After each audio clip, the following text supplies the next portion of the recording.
तो हमारे जो अंदर है ना 6 वायरस हैं। कितने?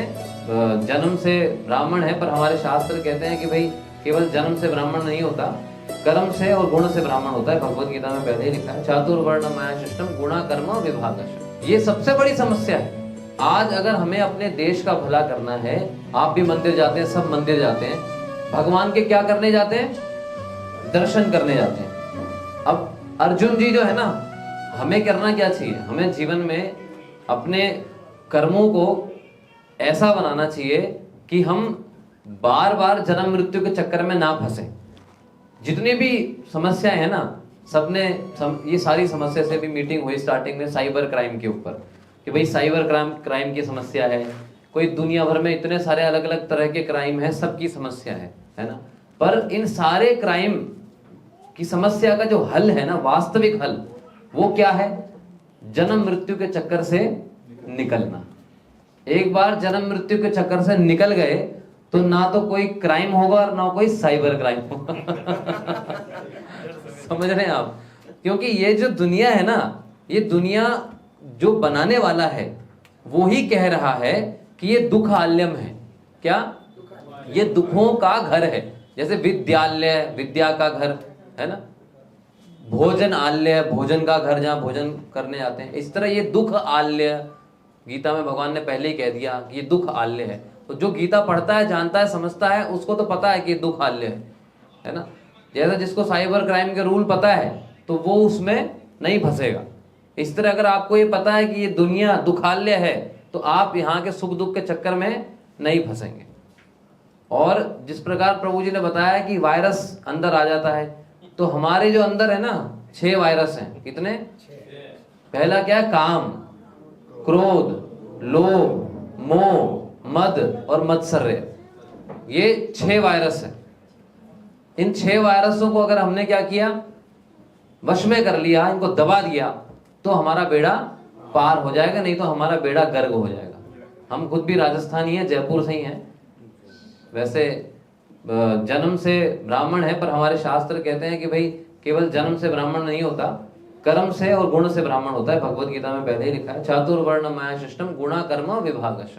जो 4 वर्णों की सृष्टि करी है, ये गुणों और कर्मों के अनुसार विभाजन है। अब जज का बेटा जज थोड़ी कहलाएगा है, जब तक वो जज नहीं बनेगा। अब डॉक्टर साहब हैं, डॉक्टर साहब का बेटा अगर हो तो वो जब तक डॉक्टर की पढ़ाई नहीं करेगा तो हम ये कह सकते हैं कि भाई ये डॉक्टर साहब का बेटा है, पर डॉक्टर साहब थोड़ी बन गए वो, है ना।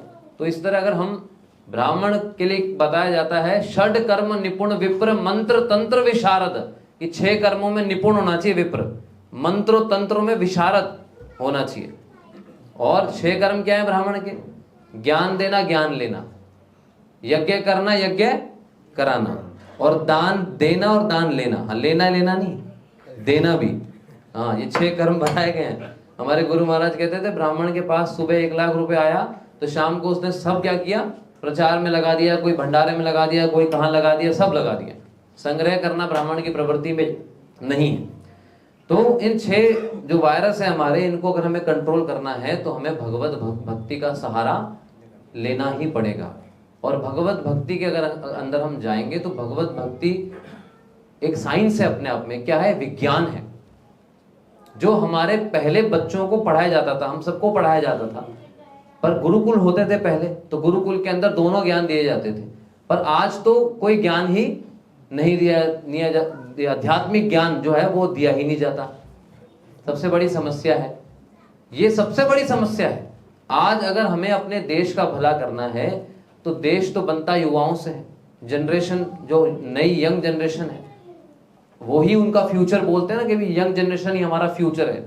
तो जब तक हम ऐसी यंग जनरेशन को आध्यात्मिक ज्ञान नहीं देंगे तब तक हमारा कुछ नहीं हो सकता। कोई नहीं सुधरने वाला। वो हमारी मजबूरी है। हमारे यहाँ पे मुगल आ गए, अंग्रेज आ गए और उन्होंने हमारे सारे ज्ञान को खत्म कर दिया, सब नष्ट कर दिया। हमारा ज्ञान इतना तगड़ा था प्रभु जी, हर तरह से, चाहे वो भौतिक ज्ञान हो चाहे आध्यात्मिक ज्ञान हो, इतना जबरदस्त था कि कोई हमसे टक्कर नहीं ले सकता था। हमें सोने की चिड़िया क्यों कहते थे?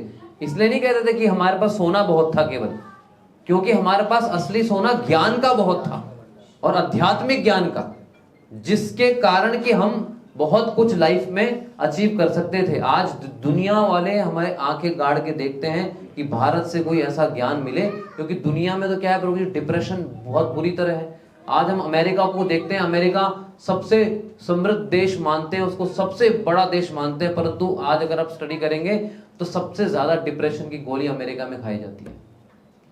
अब आप देखो, एक वक्त समृद्धि भी बहुत है पर डिप्रेशन भी बहुत है। पिछले 200-300 सालों में बहुत टेक्नोलॉजी की वृद्धि हुई है, पर साथ में लोगों के जीवन में दुख, टेंशन, परेशानी ये भी बढ़ी है। क्यों बढ़ी है? क्योंकि केवल एक तरफा ज्ञान बच्चों को मिला है, और वो क्या है, भौतिक ज्ञान। अगर साथ साथ में आध्यात्मिक ज्ञान भी इनको दे दिया जाए तो फिर क्या होगा, तो फिर आगे बढ़ेंगे हम। अब वो आध्यात्मिक ज्ञान लेंगे कैसे? उसके लिए मुख्य पुस्तक आध्यात्मिक ज्ञान की है भगवत गीता। क्या है? भगवत गीता। देखिए, हम सब मंदिर जाते हैं, आप भी मंदिर जाते हैं, सब मंदिर जाते हैं। भगवान के क्या करने जाते हैं? दर्शन करने जाते हैं। अब अर्जुन जी जो है ना, अर्जुन जी के तो सामने साक्षात भगवान खड़े थे, फिर भी अर्जुन दुखी थे। आप सोचो, सबने सुना है महाभारत के युद्ध के अंदर अर्जुन जी दुखी थे, पर साक्षात दर्शन कर रहे हैं वो भगवान की, फिर भी दुखी हैं। इसका अर्थ ये क्या हुआ कि केवल दर्शन करने मात्र से दुख दूर नहीं होंगे। तो कैसे होंगे? अर्जुन जब भगवान से प्रश्न किए कि मैं क्या करूं, तो भगवान ने अर्जुन को क्या कहा कि एक काम कर अर्जुन, तू मेरे 11 नारियल चढ़ा दे, तेरा काम हो जाएगा। बोला ऐसा? या ऐसे बोला एक काम कर, तू मेरी इतनी परिक्रमा कर ले, या तू इतने ब्राह्मणों को खाना खिला दे, या तू ये कर ले, वो कर ले, अंगूठी पहन ले, है ये मणि पहन ले, तेरा काम हो जाएगा। कुछ बोला नहीं। पर हम सब इसी के चक्कर में रहते हैं। कमाल है। आप थोड़ा तो सोचो, आप प्रैक्टिकल सनातन धर्म के हैं हम, परंतु सनातन धर्म में जो दृष्टांत हुआ है सब जानते हैं। हाँ, गीता तो मैं जानता हूं, गीता मेरे घर में है, गीता गीता सब गीता जानते हैं, परंतु गीता का बेस क्या है? अर्जुन ने जब भगवान से प्रश्न किया कि मैं मुझे क्या करना है जीवन में, तो भगवान ने अर्जुन को और कुछ नहीं कहा, भगवत गीता बोली। और हम आपसे प्रश्न करते हैं, सब जल्दी जल्दी हाथ खड़ा करिएगा। आप में से कितने भक्त हैं जिन्होंने भगवत गीता का नाम सुना है? नाम सुना है, सबने सुना है, बहुत बढ़िया। आप में से कितने हैं जिन्होंने भगवत गीता को देखा है? कुछ हाथ कम हुए। आप में से कितने लोग हैं जिन्होंने भगवत गीता को छुआ है? और हाथ कम हुए। आप में से कितने लोग हैं जिन्होंने भगवत गीता को खोला है पढ़ने के लिए? और हाथ कम हुए। देखो, अब हाथ कम होते जाएंगे प्रभु जी। आप में से कितने लोग हैं जिन्होंने भगवत गीता को पूरा पढ़ लिया है? पूरा पढ़ लिया है। बहुत कम हो गए, देखो बिल्कुल ही कम हो गए। अच्छा, कितने लोग हैं जिन्होंने भगवत गीता को पूरा समझ लिया है?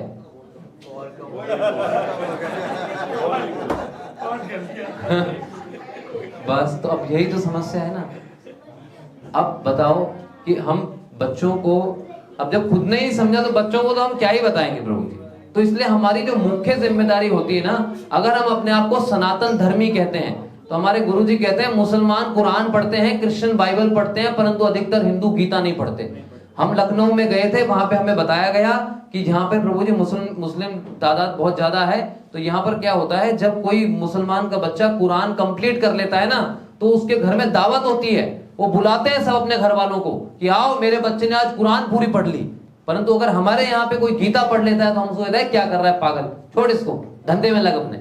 इतनी उम्र थोड़ी करनी, बुढ़ापे में करना। और बुढ़ापे में कब करना है? हम कहते हैं कि आंख, बुढ़ापे में क्या होगा, आंखों में आएगा जाला, नाक से बहेगा नाला, है? फिर क्या करेगा भाई तू? तो इसलिए कहने का अर्थ यह है कि बचपन से ये ज्ञान, कोई भी ज्ञान देना हो, किससे देते हैं? बचपन से, है ना। बचपन, देखो आध्यात्मिक ज्ञान आनंद का ज्ञान है। किसका ज्ञान है? आनंद प्राप्त करने का ज्ञान है। हमारी किसी किताब में, फिजिक्स की, मैथमेटिक्स की, बायोलॉजी की, किसी किताब में जो हम बच्चों को देते हैं, हम उसके अंदर नहीं बता, उसमें कोई नहीं बता, उसमें लिखा ही नहीं है कि आनंद कैसे प्राप्त होगा। परंतु भगवत गीता में लिखा है, तो हम उसको कहते हैं वो बुढ़ापे में पढ़ना। मतलब सारा जीवन तो दुखी रहना बेटा, और बुढ़ापे में आनंद का ज्ञान लेना। जब ज्ञान लेने का वही नहीं, तब कहते हैं मोटे अक्षर वाली गीता मिलेगी क्या? क्योंकि पढ़ने में हद हो गई।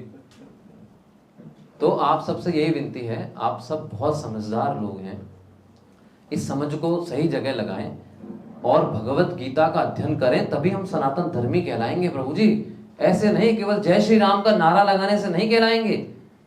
आज वही बात हो गई कि मतलब हनुमान जी जो है राम जी के सामने गए, कहे जय श्री राम, और राम जी ने कहा हनुमान ऐसा करो सीता माता को लेके आओ। तो हनुमान जी क्या करें, नहीं जय श्री राम। अरे तुम सीता माता को लेके तो आओ। नहीं राम जी क्या जरूरत है, जय श्री राम। अरे जय श्री राम तो हम करते रहते हैं, परंतु जो भगवान ने आज्ञा दी है उसका पालन करते ही नहीं। और आज्ञा कब पता लगेगी, जब हम पढ़ेंगे गीता में क्या है, क्योंकि राम और कृष्ण में कोई फर्क नहीं है। तो इसलिए भगवत गीता को पढ़ना हम सबके लिए बहुत जरूरी है, आवश्यक है। यहीं पे हम विश्राम लेंगे, आपको एक भगवत गीता का फ्री कोर्स देंगे। हमारा मतलब एक नंबर है, अब इसमें कोई साइबर क्राइम नहीं है ये हम बता रहे हैं क्योंकि हमारा ये टेक्नोलॉजी है। अब देखो सब टेक्नोलॉजी में भाग रहे हैं, तो हमें भी आध्यात्मिक ज्ञान को भी देना ही पड़ेगा। तो एक नंबर है, उसको आप सब कॉल करेंगे तो ऑटोमेटिकली वो कट जाएगा। आपके व्हाट्सएप पे एक भगवत गीता का मोबाइल ऐप का लिंक आएगा, उसको आप डाउनलोड करके भगवत गीता का कोर्स सुन सकते हैं। 18 घंटे में पूरी भगवत गीता को हमने सरलता से, हमारे शिक्षा गुरु हैं डॉक्टर वृंदावन चंद्र दास जी, वो पिछले 45 वर्षों से गीता का प्रचार प्रसार कर रहे हैं। क्योंकि हम इतने से समय में आपको पूरी भगवत गीता नहीं समझा सकते, बस मोटिवेट कर सकते हैं कि आप सुन सको उसको, क्योंकि गीता सबके घर में होती है, उसको पढ़ना समझना अभी काफी समय लगता है और बिना गुरु के गति होती नहीं है। तो इसलिए वो कोर्स हम आपको दे रहे हैं। आप अपना मोबाइल एक बार निकाल लीजिए और एक नंबर बता रहे हैं, उस पर आप कॉल करिए, अपने आप कटेगा, 2-3 बार रिंग आएगी। 72 हाँ जी 72100 82100 इस पे आप कॉल कर दें, अपने आप ये कट जाएगा। व्हाट्सएप पे आपको भगवत गीता का कोर्स आएगा, गिव गीता आगे। नंबर रिपीट कर देते हैं, 72100 82100। अब प्रभु जी का प्रश्न है कि गीता के 18वें अध्याय के 66वें श्लोक के ऊपर कुछ प्रकाश डालो। तो भगवत गीता के 18वें अध्याय का 66वां श्लोक कहता है, सर्वधर्मान परित्यज्य माम एकम शरणम व्रज अहम त्वम सर्व पापेभ्यो मोक्षयामि मा शुचा। भगवान ये ऑलमोस्ट भगवत गीता का सार माना जाता है श्लोक को। इसमें भगवान कह रहे हैं कि तू इधर उधर क्यों भटक रहा है। सर्वधर्मान परित्यज्य, सारे धर्मों का परित्याग कर दे और मेरी शरण में आ। भगवान कृष्ण कह रहे हैं कि मेरी शरण में आ। अहम तुम सर्व पापेभ्यो, मैं तेरे सारे पापों को हर लूंगा। सर्व पापेभ्यो मोक्षयामि, मोक्ष कर दूंगा तुझे। मां सोचा, डर मत। डर मत का मतलब क्या है कि भाई मान लो तुम इस देवी देवता की पूजा कर रहे हो, उस देवी देवता की पूजा कर रहे हो। अब ध्यान रखना, ये भगवत गीता 5000 वर्ष पहले बोली, तो 5000 वर्ष पहले ना तो कोई मुसलमान धर्म था, ना कोई क्रिश्चियन धर्म था, ना कोई सरदार धर्म था, कोई धर्म नहीं था, केवल सनातन धर्म ही एक धर्म था। तो वहां सर्वधर्मान परित्यज्य भगवान बोल रहे हैं। तो इसका अर्थ क्या है कि हमने जो अपने मानसिक अलग अलग धर्म बना लिए हैं, या किसी देवी देवता की पूजा करते हैं इधर उधर, तो भगवान ये कह रहे हैं कि तुम चिंता मत करो, तुम मेरी शरण में आ जाओगे ना, तो फिर मैं तुम्हें सारे पापों से मुक्त कर दूंगा। बस भगवान ये कह रहे हैं इसके अंदर। और भगवान की शरण में आने का मतलब बहुत सिंपल है, उनकी आज्ञा का पालन करना। आज मैं प्रभु जी को कहूँ, प्रभु जी मैं आपकी शरण में हूँ, और आप मुझे कहो 1 गिलास पानी लेके आना, तो मैं क्या कहूँगा, नहीं पानी लाऊंगा, मैं आपकी शरण में हूँ ना। तो कमाल, ये कौन सी शरण है भाई। तो इस तरह अगर हम भगवान को कहते हैं कि भाई मैं आपकी शरण में हूँ, तो आज्ञा का पालन करने के लिए तैयार रहना चाहिए। जैसे हनुमान जी का क्या काम है, राम काज करीबे को आतुर।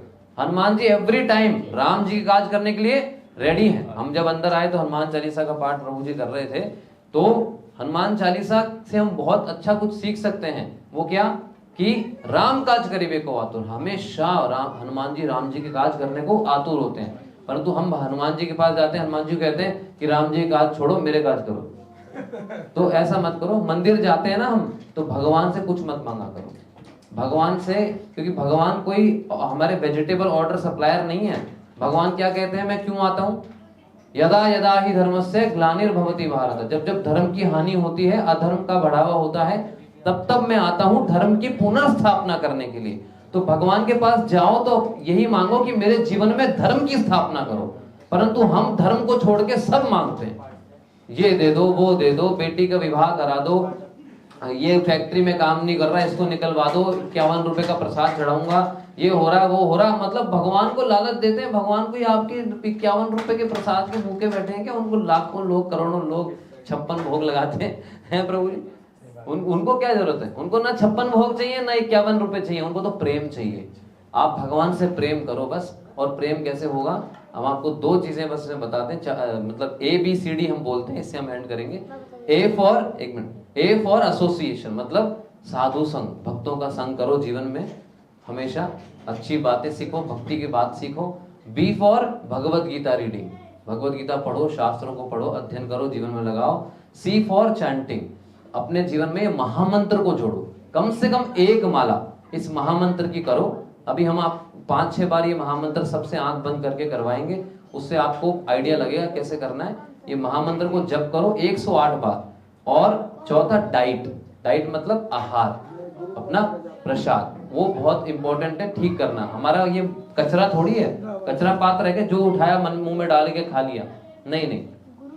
तन और मन को करता खराब मीट मांस अंडा और शराब, ये आप ध्यान रखो। जो तामसिक आहार है ये सब जो है, हम तो प्याज लहसुन भी नहीं खाते, राजस्थान में तो खैर बहुत लहसुन की चटनी दबा के पहले खाते हैं बाटी के साथ, पर बाद में पता लगा ये तामसिक है तो फिर भैया छोड़ दिया, नहीं क्यों तुम अपने अंदर तामसिक करें। तो ये 4 चीजें हैं, ठीक है, इसको आप करो। अब बस आंख बंद करके अपन 5 बार ये महामंत्र का जाप करेंगे, मेडिटेशन करेंगे। इसको इसलिए करना है जिससे कि आप रोज इसको 108 बार कर सको, आप खुद अपना परिवर्तन देखेंगे। सब हमारे साथ साथ बोलेंगे, हरे कृष्णा कृष्णा कृष्णा हरे हरे, हरे राम राम राम हरे हरे, हरे कृष्णा कृष्णा कृष्णा हरे हरे, हरे राम राम राम हरे हरे, हरे कृष्णा कृष्णा कृष्णा हरे हरे, हरे राम राम राम हरे हरे, हरे कृष्णा कृष्णा कृष्णा हरे हरे, हरे राम राम राम हरे हरे, हरे कृष्णा कृष्णा कृष्णा हरे हरे, हरे राम राम राम हरे हरे, हरे कृष्णा कृष्णा हरे हरे, हरे राम राम राम हरे हरे, हरे कृष्णा। तो आप सबसे विनती है, देखो आपको अच्छा लगा होगा इस महामंत्र को जप के, एक अलग वाइब्रेशन आती है। आप डेली 108 बार इस मंत्र को जपें, भगवत गीता का कोर्स सुने, हम समझेंगे कि हमारा यहाँ आना सफल हो गया। और बहुत बहुत धन्यवाद राजेश प्रभु जी का, साधु प्रभु जी का, आप सबका कि आपने बुलाया। Thank you. अपने शहर में प्रोग्राम करवाने के लिए इस नंबर पर कांटेक्ट करें। वृंदावन गोवर्धन में गुरुकुल, मंदिर और आश्रम के निर्माण में सहायता करें और श्री श्री राधा कृष्ण के प्रिय बने। जो ब्रज में भगवान का घर बनाता है, भगवान श्री कृष्ण उसका घर वैकुंठ धाम में बनाते हैं। स्क्रीन पर दिए गए अकाउंट नंबर या QR कोड को स्कैन करके आप डोनेट कर सकते हैं। डेली स्पिरिचुअल क्लिप्स के लिए सब्सक्राइब करें डॉक्टर वृंदावन चंद्रदास जी के चैनल्स को। फ्री गीता कोर्स प्राप्त करने के लिए गूगल पर जाएं और टाइप करें givegita.com। लाइक करें, शेयर करें, सब्सक्राइब करें और सनातन को पूरे विश्व में फैलाएं। हरे कृष्णा। आपका बहुत बहुत धन्यवाद।